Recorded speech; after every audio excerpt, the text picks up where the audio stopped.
Oi, pessoal, tudo bom? Meu nome é Matheus Fonseca, eu sou pesquisador do Laboratório Nacional de Biociências aqui do CNPq. E é um prazer estar falando aqui com vocês. Eu vou apresentar hoje para vocês um pouco das aplicações dos aceleradores de elétrons, no caso o antigo VX e o atual Sirius, para amostras biológicas, com foco em amostras de tecido nervoso. Ok? Então eu coloquei um título da palestra bem criativo, chamando Iluminando o Cérebro com Raio-X. Quais são as contribuições e as perspectivas dessa técnica de microtomografia de alta resolução para a área de neurociência, que é a área atual da minha pesquisa? Bom, se vocês se lembrarem, então, um pouquinho lá do ensino médio, das aulas de biologia, o neurônio, então, ela é uma célula extremamente polarizada. Deixa eu colocar um marcador aqui que eu acho que ajuda. Extremamente polarizada. O que é uma célula polarizada? É uma célula que ela tem diferenças regionais. Então, a gente consegue visualizar aqui um corpo celular e diferentes ramificações. Então, ela é extremamente polarizada, porque o corpo celular é muito diferente do restante da célula. Então, essas ramificações elas são chamadas de neuritos, que são as regiões predominantemente de ocorrência de sinapses. Claro, nós também temos sinapses aqui no corpo celular, mas a grande parte dela está localizada nesses pontos marcados em verde, são as espículas dendríticas. Essas espículas, então, são regiões de comunicação entre uma célula chamada pré-sináptica, que é uma célula que passa a mensagem, e uma célula pós-sináptica. No entanto, se vocês observarem nesse cartão extremamente didático e criativo aqui, a célula pré-sináptica ela não está em contato físico com a célula pós-sináptica. Existe uma fenda, chamada fenda sináptica, onde mediadores, neurotransmissores, são liberados e estimulam ou inibem a célula pós-sináptica. Outra coisa, a célula pós-sináptica ela não necessariamente tem que ser um neurônio. Por exemplo, junção neuromuscular, que é a comunicação de um neurônio com o músculo. A célula pós-sináptica é a fibra muscular. Células neuroendócrinas, elas são estimuladas, então elas são estimuladas por um neurônio, ela é uma célula que libera mediadores também, hormônios ou outras substâncias, mas ela não é um neurônio. E por aí vai, outros exemplos. Então, aqui uma imagem de microscopia de fluorescência realizada aqui no laboratório, nós temos marcado em vermelho o citoesqueleto neuronal, que é o grande responsável por manter a polarização da célula neuronal, e em verde várias regiões de pontos de sinapse. Então, aqui novamente um cartoon mostrando o corpo celular do neurônio e um axônio, terminações axonais, e se vocês observarem aqui no corpo celular a gente tem os dendritos. Então, uma coisa que é fundamental na neuro, é um dogma da neurobiologia. Todo impulso ele tem um início e ele segue uma única direção. Então, se ocorrer uma sinapse aqui, nessa terminação axonal, a direção do impulso é sempre para cá. Se ela começar aqui no corpo celular, a direção do impulso é sempre para cá. Então, a mensagem ela é sempre unidirecional. No entanto, eu mencionei para vocês que hoje a gente sabe que esses neurônios eles não são conectados fisicamente, existe uma fenda entre eles. No entanto, lá no século XIX, antes dos estudos, especialmente desse pesquisador, com os estudos desse pesquisador, o Frederick Candetters, e logo depois com estudos do Santiago Ramon e Cajal, eles entraram numa divergência. Esse pesquisador aqui mostrou que os neurônios eles funcionariam como um sincício. O que seria um sincício? Essas células elas estariam acopladas fisicamente. Então, se eu estimular essa pontinha aqui, todo mundo iria responder. Por quê? Porque elas funcionam como imagina uma rede.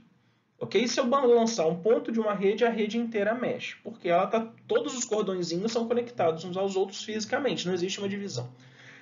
No entanto, esse pesquisador, que é o papa da neurobiologia atual, a neurobiologia moderna, ele mostrou que, através de uma marcação com prata, ele pegou fatias de cérebro, marcou com prata, e no microscópio mesmo, esse aqui são desenhos dele, ele ficava no microscópio desenhando, ele viu que existia um espaço entre essas células, elas não estavam fisicamente acopladas. Então, se vocês observarem aqui nesse vídeo, a gente tem esses impulsos que partem de uma célula, e ele segue uma única direção, existe esse espaço, e esse neurotransmissor é liberado do outro lado. No entanto, no início dessas pesquisas aqui, ainda não se sabia como uma célula se comunicava com a outra, já que existia um espaço entre elas. Então, existia uma fenda. No entanto, já era um pouco considerado assim, bom, tá certo, elas não estão conectadas fisicamente, mas elas devem liberar alguma coisa para estimular outra célula. Então, isso era chamado de substâncias químicas, de forma geral. Aqui, novamente, mostrando para vocês agora uma fatia de cérebro de camundongo, marcado os neurônios com uma sonda que marca cálcio, e a gente vê esses spikes, que são spikes, esses flashes. Cada flash desse indica que a célula foi estimulada uma vez, ok? De forma bem didática. Bom, atualmente, nos últimos anos, existem várias metodologias para a gente estudar, tanto a morfologia quanto a fisiologia da célula. A morfologia, a forma, a fisiologia, a função. Então aqui, por exemplo, em um experimento em que a gente novamente marca essas células com o marcador de cálcio, a gente consegue ver alterações no influxo de cálcio dentro da célula, que é um marcador fundamental para entender se essa célula está sendo ativada ou não. Todo neurônio que libera neurotransmissor, ele precisa de um influxo de cálcio. Uma outra ferramenta utilizada é o cultivo de neurônios ao longo do tempo e a gente vê a maturação dessas células in vitro. Então aqui nós temos um neurônio marcado com proteína verde fluorescente, ele produz proteína verde fluorescente e ao longo do tempo vocês começam a ver esses tanto de pontinhos sendo formado, parece uma árvore de Natal. Cada pontinho desse indica que uma sinapse ela está sendo formada, então esse neurônio está sendo desenvolvido, está se desenvolvendo, perdão. Quanto mais velho um neurônio numa placa de cultura, maior o número de pontos de sinapse dentre eles, até o limite que a gente consegue manter essa célula. Obviamente, depois ela começa a morrer e tudo mais.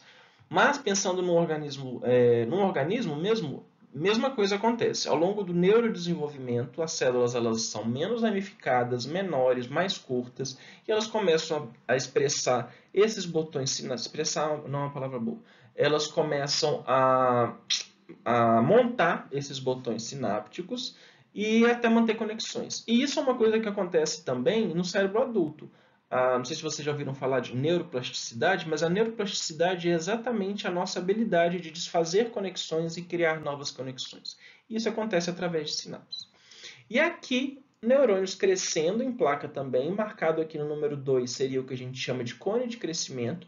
Então o neurônio ele vai andando, isso também no organismo, ele vai andando em direção a um local onde ele se fixa. O que seria o se fixar? Ele monta uma sinapse. Isso é fixo para sempre? Não, isso pode ser formado e desfeito. Quanto mais madura uma sinapse, menor a chance disso ser desfeito. Okay? Então, por exemplo, se você tem uma memória, o que você almoçou ontem? Ontem não. O que você almoçou semana passada? Talvez você não lembre.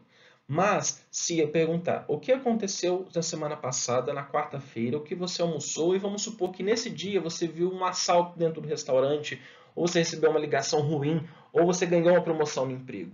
É capaz de que você se lembre do que aconteceu, porque aí nós temos uma série de estímulos que foram liberados, não somente a memória, estou comendo arroz e feijão. Não, naquele momento que você estava comendo arroz e feijão, você recebeu um outro estímulo que fortaleceu essa sinapse, então essa memória ela foi construída com mais eficiência, então você vai lembrar do que aconteceu e, consequentemente, vai lembrar do que está comendo. Então, aqui novamente, imagens produzidas aqui no laboratório, nós temos esses neurônios marcados aqui em vermelho, tá? Aqui está marcando também o citoesqueleto, e aqui marcado em magenta o citoesqueleto, e os pontinhos verdes são os pontos de comunicação, as sinapses. Outra forma da gente estudar agora neurônios em vivo, o que seria em vivo? Não em vivo, mas direto de um tecido, sem a manipulação, sem a extração e cultura numa plaquinha de Petri, seria utilizar animais que expressam proteínas fluorescentes nos neurônios. Então, nós temos aqui esse animal que foi construído em 2007, chama Brainbow, de Brain Rainbow, de arco-íris cerebral, porque cada neurônio ele expressa 3 proteínas diferentes em concentrações diferentes, em quantidades diferentes. Então, nós temos proteínas verdes, a proteína amarela, azul e vermelha expressas em quantidades diferentes.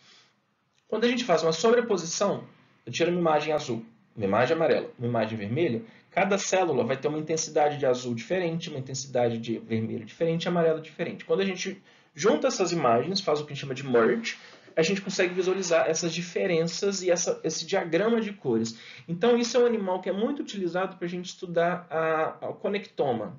Onde esse pezinho opcional aqui está indo? Em que célula está se comunicando? Qual célula está se comunicando com ele? E por aí vai. Esses animais, então, não vou entrar em detalhes, mas eles são gerados no laboratório. Você coloca cassetes de expressão dentro de um embriãozinho, né? Já que já é um embriãozinho fecundado, você coloca os cassetes de expressão contendo os sítios, as sequências de cada proteína de interesse, no caso a proteína vermelha, amarela e azul, e faz várias gerações desses animais, faz eles se reproduzirem várias vezes até você ter o seu animal de interesse. Bom, foi aqui exatamente o que eu falei para vocês. Ó, nós temos neurônio que expressa azul, neurônio que expressa verde, neurônio que expressa amarela, neurônio que expressa vermelho. Mas, ao mesmo tempo, nós temos neurônio que expressa só amarelo e só vermelho. Outros que não expressam... não tem nenhuma que expressa nenhuma, não. Todos estão expressando... tem esse daqui que não expressa nenhuma. Então, aí a gente, quando sobrepõe esses canais diferentes, essas cores diferentes, a gente tem esse diagrama de cores, que é praticamente infinito. Mostrando para vocês, então, aqui um vídeo ilustrativo da reconstrução disso. Isso tudo no microscópio, tá, pessoal? A gente tem esses neurônios diferentes. Quando a gente faz a reconstrução, ó, a gente consegue visualizar que o neurônio rosa está sobre o neurônio azul. O neurônio amarelo, aparentemente, ele está se comunicando com esse neurônio azul. E o neurônio verde, ele está funcionando como um scaffold para todos os outros. Ele está ancorando todas as outras células.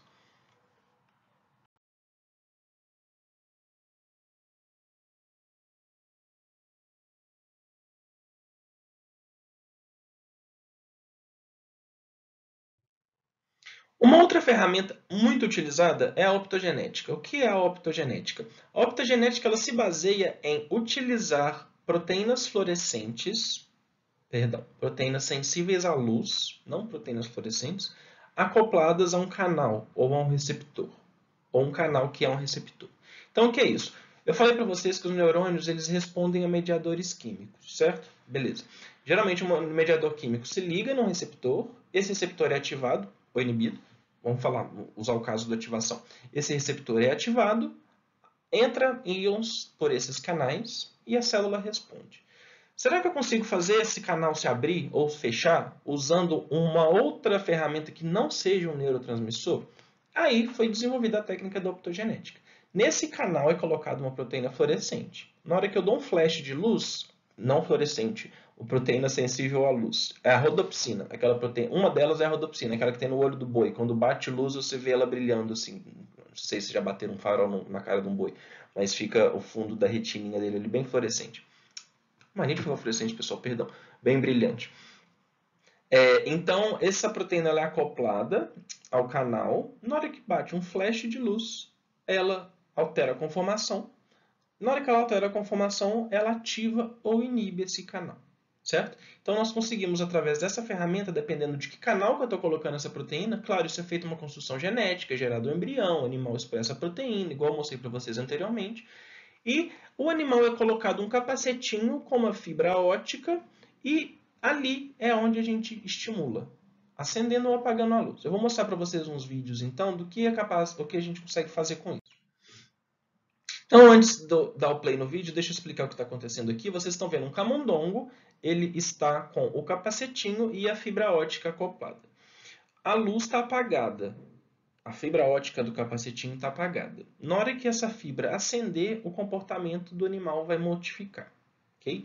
Então, se vocês olharem aqui, deixa eu dar o play, o animal não está comendo. Na hora que a luz acende, ele começa a comer.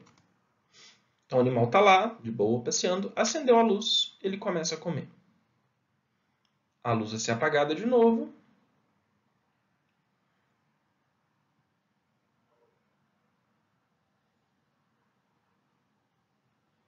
O animal perde interesse pelo alimento. Okay? Se a luz for acesa de novo, ele vai voltar ao pedacinho de queijo. Esse animal não está em jejum, tá? Ele está alimentado, então ele está comendo porque está sendo estimulado a comer. Uma compulsão, digamos assim. Ok? Muito bem, agora eu vou mostrar para vocês o uso da microtomografia de raio-x para estudo do sistema nervoso. Diferente de todas as outras técnicas que eu já mostrei. Então, esse trabalho a gente publicou aqui em 2018, que foi a primeira vez que foi mostrado neurônios em cérebros inteiros utilizando raio-x e com uma resolução bastante alta. Então, uma ferramenta bastante utilizada também para o estudo de neurônios in situ. O que seria o in situ? Muito do que eu mostrei para vocês aqui, os neurônios eles são retirados do cérebro e cultivados numa placa de Petri. In situ seria estudar os neurônios dentro deste cérebro, sem alterar a localização celular dele.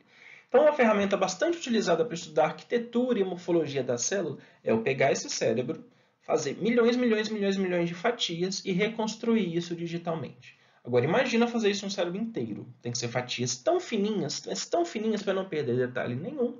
E depois, quando eu fizer a reconstrução, eu consigo ter uma noção da arquitetura do neurônio inteiro. Okay? Então, é praticamente impossível, até hoje não foi feito ainda, esse mapa neural inteiro. Então, a gente não sabe o conectoma humano inteiro. O que é conectoma humano? Seria quais são os padrões de conexão de uma célula com outra. Por exemplo, o meu conectoma é igual ao seu? Todo mundo tem um padrão de conectoma igual? Será que todas as minhas células neuronais elas se conectam com as mesmas células pós-sinápticas ou isso pode alterar? Então, a gente sabe que isso é diferente, obviamente, mas a gente trabalha com pedaços pequenos e no cérebro inteiro. Então, a proposta desse trabalho foi tentar fazer esse imaginamento do cérebro inteiro e estudar neurônios in situ. Ah, Matheus, mas qual que é a importância de eu entender a morfologia de uma célula no cérebro inteiro? Exemplos bastante didáticos.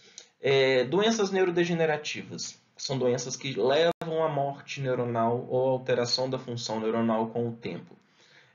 São várias: Alzheimer, Parkinson, síndrome do X frágil, doença de Huntington. Então, se vocês observarem aqui, nós temos um cartoon, um desenho esquemático de que seria uma célula piramidal cortical normal, e num paciente com Alzheimer, como ela iria morrendo.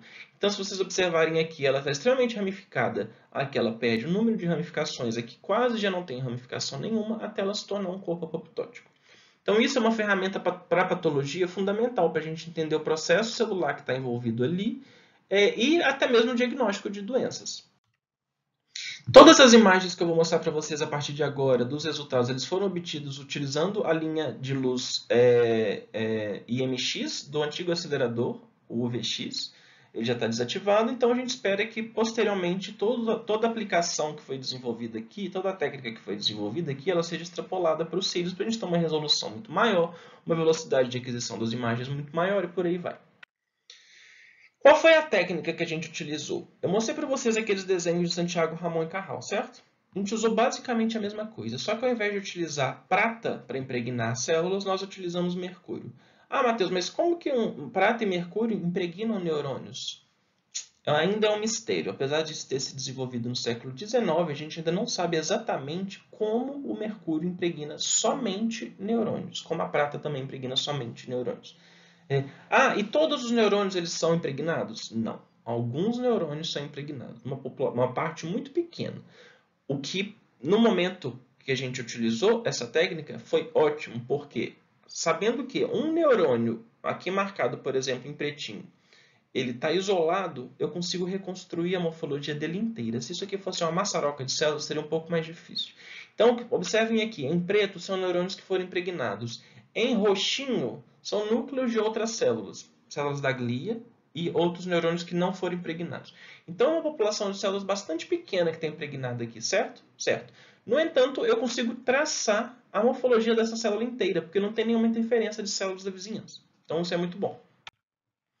Então, o que a gente fez? Um pedaço de cérebro foi colocado em solução, os neurônios foram marcados e a gente levou para fazer imagem no UVX. Okay? A metodologia, a gente queria ter um modelo de patologia. Nós utilizamos um modelo de animal saudável, que foi tratado apenas com solução salina, e um modelo de pilocarpina. O que é o modelo de pilocarpina? É um modelo para a gente induzir epilepsia de lobo temporal. Na época, a gente estava interessado na epilepsia, porque a gente sabe que existe neste modelo de pilocarpina uma morte neuronal bastante acentuada, então a gente conseguiria visualizar diferenças entre o modelo controle e o modelo de patologia. As regiões escolhidas foram o córtex pré-frontal marcado em A e o hipocampo medial marcado em B, que são regiões já conhecidas de alterações mediante o tratamento com pilocarpina. Como eu mencionei, o cérebro ele é colocado nessa solução de Golgi, ele fica ali descansando por 14 dias, depois ele é removido, colocado num bloquinho de parafina só para ele ficar rígido e isso foi levado para a imagem. Fizemos tanto análise de histologia, a gente fatiou para ver se a técnica de impregnação funcionou, e fizemos a microtomografia. Então, só mostrando para vocês como funciona este modelo de epilepsia, aqui tem o camundongo, após o tratamento com a pilocarpina, ele tem bastante crise epiléptica.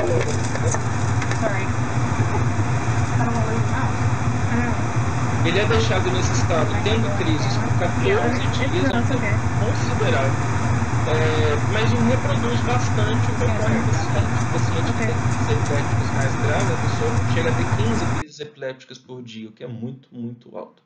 Então o animal ele fica tendo essas crises até o momento do sacrifício.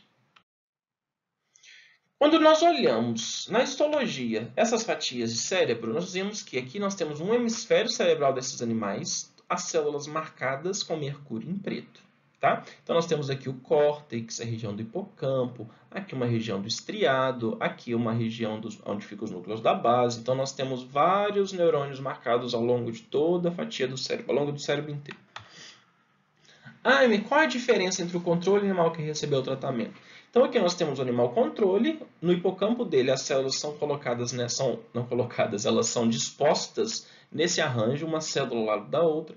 Na hora que o animal recebeu o tratamento com pilocarpina e ficou tendo as crises epiléticas por 14 dias, a gente vê que o tecido ele se desorganiza bastante. As células começam a ficar extremamente ramificadas, morre muito neurônio. A gente não consegue quantificar isso aqui ainda na histologia. Mais um motivo para a gente ter feito a microtomografia também, para ter uma quantificação precisa do número celular que morreu aqui. E o mesmo aconteceu no córtex. Aqui nós temos o córtex do animal controle e aqui o córtex do animal tratado. Então a densidade de células ela diminuiu bastante. Então, uma vez emblocado na parafina, o setup é bastante simples. O cérebro é colocado em frente a um feixe de raio-x, ele vai ficar rotacionando até a gente tirar imagens, igualzinho uma tomografia de hospital. Só que numa tomografia de hospital, quem roda é o aparelho, não é a amostra, no caso, o paciente. Imagina você, por exemplo, fazendo uma tomografia de cabeça, não sei se vocês já fizeram, ela é colocado você é colocado aqui, existe aquela conchinha, aquela rosquinha que fica rodando em volta de você. Então, o que está rodando aqui é o detector, porque seria bastante desconfortável rodar o paciente. Só que aqui, no caso, a nossa amostra é o cérebro, então a gente coloca ele para rodar ali e é tranquilo. Depois da coleta, as imagens são reconstruídas digitalmente, para a gente ter os dados, reconstruir os dados e ver o que a gente consegue tirar daquilo. Então, uma tomografia macro, digamos assim, não revela características celulares, certo? Então, aqui nós temos o cérebro inteiro, deixa eu pegar o marcador, o cérebro inteiro imagiado, não temos resolução para ver célula ainda. Um hemisfério, a gente já consegue ter uma regionalização, então nós temos aqui marcado em vermelho o cerebelo, em azul o mesencéfalo, em verde aqui o córtex, o telencéfalo inteiro, né? Então, a ideia dessa pesquisa não era fazer uma tomografia macroscópica, ter uma noção topográfica do cérebro inteiro. A gente queria ver a célula ali dentro dessa massa de tecido. Então, algumas imagens, a gente chama isso de projeções, olha, é igualzinho um raio-x. Imagina um raio-x quando você tira um raio-x lá de osso. Você está em frente ao detector, o que você tem? Seus ossos ficam brancos, a imagem, porque eles barraram raio-x, e o resto, tecidos moles, passa raio-x livremente, então fica escuro. Aqui é a mesma coisa. Em branco são os neurônios que foram impregnados com mercúrio. Então, cada pontinho desse é uma célula impregnada com mercúrio. Okay? Ainda olhando assim, você fala, nossa, Matheus, mas eu não estou conseguindo ver a arquitetura celular. De fato, ainda não. A gente precisa reconstruir isso digitalmente. Então, aqui é o animal controle, aqui é o animal tratado. Novamente, a gente já consegue ver uma redução dessa massa celular devido ao tratamento com a pilocarpina. E aqui, o hipocampo de um animal controle, todo aquele arranjo que eu mostrei para vocês anteriormente, e o animal que foi tratado. Muitas células morreram, muitas células perdem a configuração, a arquitetura original delas, e por aí vai. Então, nós partimos de um cérebro com essa resolução, o cérebro inteiro, um mapa topográfico desse cérebro. Selecionamos uma região, um hipocampo, por exemplo. Fomos dando zoom, digamos assim, a partir da reconstrução. Então, observem, no mesmo tecido que eu consigo fazer essa amostragem aqui, eu consigo chegar na resolução a nível celular. Diferente de uma fatia. Se eu pego o cérebro e fatio, eu já perdi a minha amostra original, eu não consigo mais trabalhar com ela inteira. Então, uma das vantagens dessa técnica, utilizando o raio-x, é justamente a gente conseguir ter diferentes níveis de observação, do macro para o micro. Então, aqui, novamente, mostrando para vocês agora já não mais uma projeção, mas uma fatia digital desse tecido.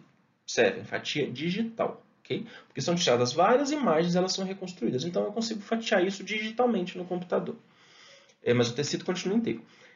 O neurônio aqui impregnado com mercúrio, a gente consegue ver marcadinho aqui em branco o corpo celular e aqui já um fragmento de um neurito. Eu não falei dendrito porque eu não sei se isso é um axônio ou se é um dendrito.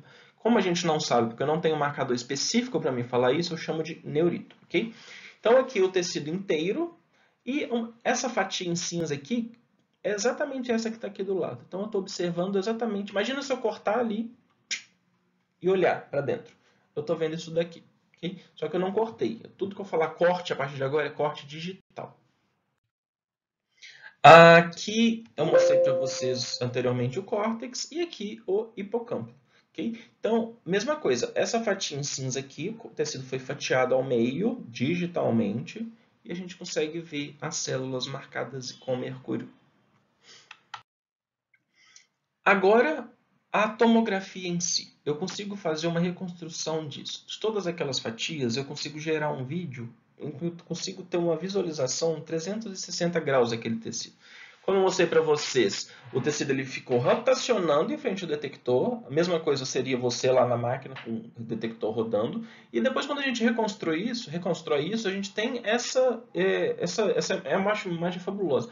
De todas essas células marcadas com mercúrio. E nós conseguimos ir dando um zoom numa região de interesse. Ó. Então, aqui numa região de interesse, nós temos todos esses neurônios que foram impregnados com mercúrio. Então, nós partimos de um cérebro que foi extraído, colocado numa solução com mercúrio, colocado dentro da parafina só para ele ficar durinho e feito a imagem através de um feixe de raio-x. Então, isso foi a inovação desse projeto.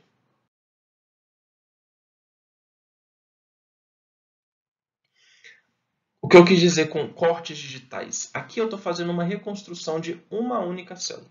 Então, eu estou andando, imagina o eixos X, Y, Z. Eu estou andando nesse eixo Z da imagem, do bloquinho de tecido que foi tirado, e tem várias fatias. Aqui eu estou andando para lá e para cá para vocês verem as fatias. E depois eu vou reconstruir essas fatias. O que eu tenho? Uma reconstrução de uma célula inteira, em 3D in situ. A célula está dentro do tecido, mantendo a sua configuração original.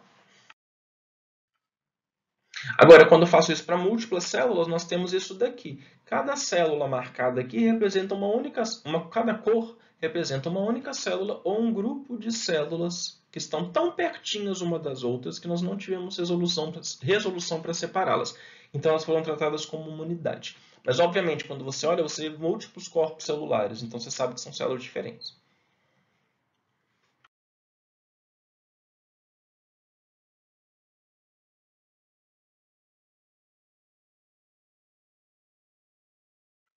Então, ó, morfologia desse tipo de célula, neurônio tem uma morfologia eu acho bastante bonita e são morfologias que dizem muito sobre a função celular. Então, aqui nós temos um neurônio piramidal do córtex. Por que piramidal? Se você desenhar eixos aqui, ele lembra bastante uma pirâmide e ele leva informações do córtex para outras células efetoras. Então, ele é uma célula bastante comprida, ele tem bastante axônios e dendritos bastante longos.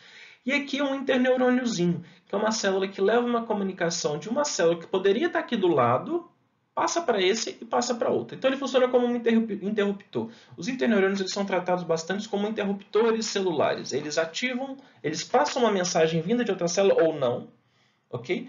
Ou aquela célula efetora, se ele receber a mensagem e passar, ele pode ligar aquela célula, usando termos bastante didáticos, ligar aquela célula ou também inativá-la. Então são pequenos interruptores. E a morfologia dele é bastante diferente. Você observar aqui, ele é bastante pequenininho, prolongamentos curtinhos e por aí vai.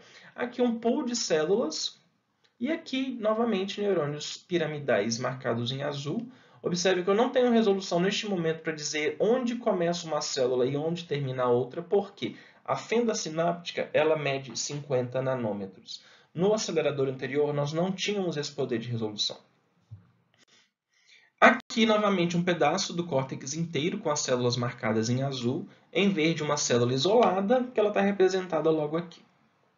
O mesmo no hipocampo. Eu pego o hipocampo inteiro, seleciono as minhas células de interesse, ou todas as células, e consigo fazer um tracing, que seria um traçado, um desenho esquemático de todas, não esquemático, mas um desenho dessa célula inteira in situ.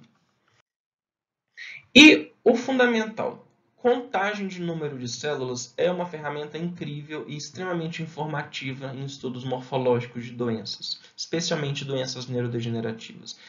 Se eu for ter que contar célula a célula em fatias de 100 micrômetros de espessura de um cérebro que tem 7 milímetros, é muita coisa, é muita fatia, e eu vou perder bastante informação. Então, essa ferramenta também da microtomografia nos permite fazer uma quantificação do número celular no tecido inteiro, sem eu ter que fatiar e de forma automática.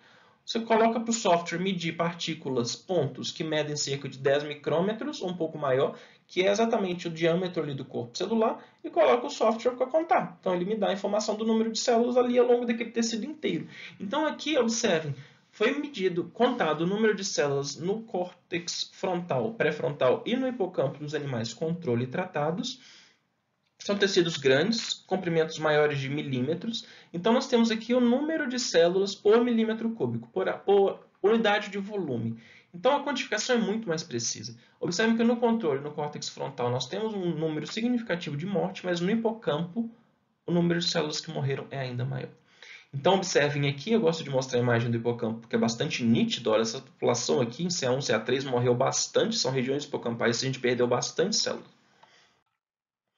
Uma outra aplicação foi feita com o modelo animal também. Isso aqui foi uma parceria bastante frutífera com o pessoal da Unifesp.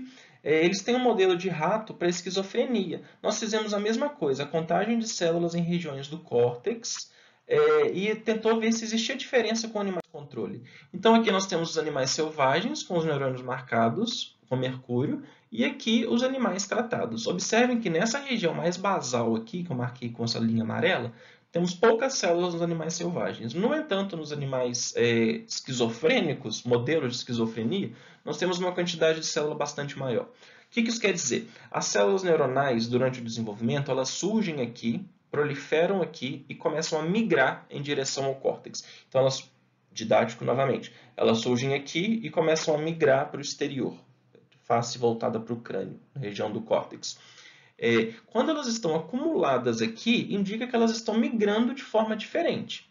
Okay? Então, isso pode indicar um déficit de neurodesenvolvimento. Então, essa ferramenta também foi utilizada para esse tipo de análise. Então, as mensagens que eu gostaria de deixar para vocês técnicas de imagem em biologia são fundamentais. Você quer visualizar o que está acontecendo em ambientes cada vez menores. Então, eu falei milímetros, falei micrômetros, nanômetros, para proteínas nós queremos angstroms e por aí vai. Então, a imagem é fundamental. Técnicas de imagem com microscopia, temos várias. Agora, nos últimos, vamos colocar aí 20 anos, tem surgido bastante técnica de imagem utilizando raio-x. Esse trabalho que eu mostrei para vocês, ele foi o primeiro a ter esse tipo de resolução, esse nível de resolução. A técnica em si, ela é uma ferramenta ótima para a gente estudar o cérebro macro e micro e nano, ainda não nano, mas no futuro, quem sabe, microscopicamente. Então, numa mesma amostra, eu não preciso destruí-la, eu consigo fatiá-la digitalmente, dando zoom em regiões de interesse, sem ter que destruir a amostra original. E utilizar modelo animal é fundamental para a pesquisa biológica. A gente quer ver o que está acontecendo no organismo. É muito difícil a gente reproduzir em uma plaquinha de Petri o que realmente está acontecendo no organismo. O nível de complexidade de um organismo multicelular é enorme. Então, multi e pluricelular é enorme. Então, esses modelos animais eles são fundamentais para pesquisas na área de neurobiologia. E utilizando diferentes técnicas, a gente consegue tirar o maior proveito do dado e do animal também. Então, eu gostaria de agradecer a vocês por terem assistido essa aula. Fiquem à vontade para tirar dúvidas. Aqui está meu e-mail, que é institucional. E agradeço a vocês todos pela atenção. Espero que a ESPEN traga insights, bastante motivação e bastante perspectiva que vocês possam usar com seus alunos em sala de aula. Exemplos e por aí vai. Okay? Muito obrigado e aproveitem a escola.